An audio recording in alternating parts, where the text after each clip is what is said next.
Hello everyone. Today I'm going to talk about subject and verb agreement. This is one of the most important topic in the English grammar because without agreement between the subject and the verb, our sentence can sound wrong or confusing. So let's start learning about how to make our grammar correct and clear.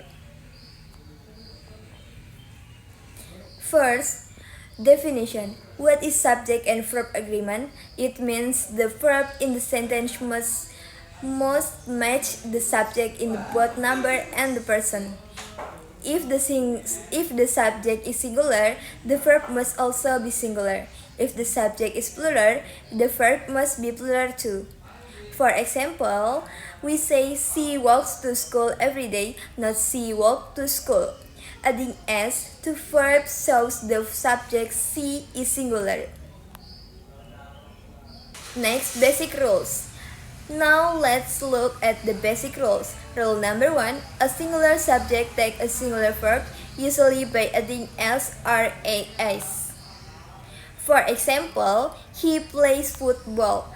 Rule number 2, a plural subject takes a plural verb without is or es.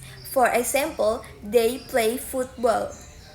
And remember, even though I and you are singular, they take plural verbs. We say I eat or you study, not I eat or you studies. Next, verb forms. The table helps us see the difference more clearly. When we use he, she, or it, we add to s to the verb. But for I, you, we, or they, we don't need s. For example, he eats apples every morning, but they eat apples every morning. It is small difference, but it changes the meanings and corrections of the sentence. Next, special cases. Now let's move to some special cases. When two subjects and are joined by n, we use a plural verb. Example, Tom and Jerry are friends, but when subjects are joined by or not, the verb follows the closest subject to it. For example, either the teacher or the student are here. But if we change the order, either the students or the teacher is here. So always check which subject is nearer to the verb. Words tend look plural but are singular. Some words look plural but are actually singular. For example, mathematics, physics, economy, and you. Even the day and is as they are just as singular. We say mathematics is difficult. No, mathematics are difficult. This is because they refer to a singular fleet on study or a singular idea. Next, let's look about collective noun. Words like team, family, group, community refer to a collective of people.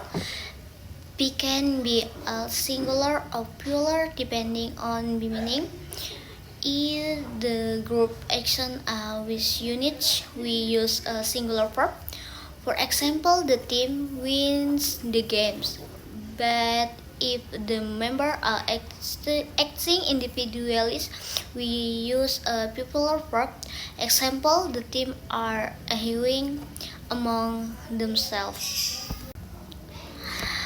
Now let's look at definite pronouns. Words like everyone, everybody, everyone, anyone, each, someone, nobody, and always singular. For example, everyone lets music or each of the boys play football. However, words like few, many, several, both are only plural, so we say for few are interested in grammar. Let's try a short exchange. Choose the connect verb for its dimensions. The boy play football every afternoon. Either my mom and my dad cooks dinners. The group of students is in the library. Is often has our books. You are my best friend. Gets these expenses.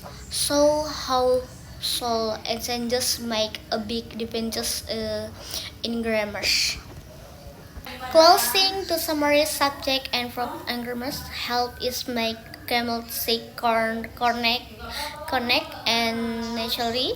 Sounding semantics always remember matches the verb to the subject and member the person.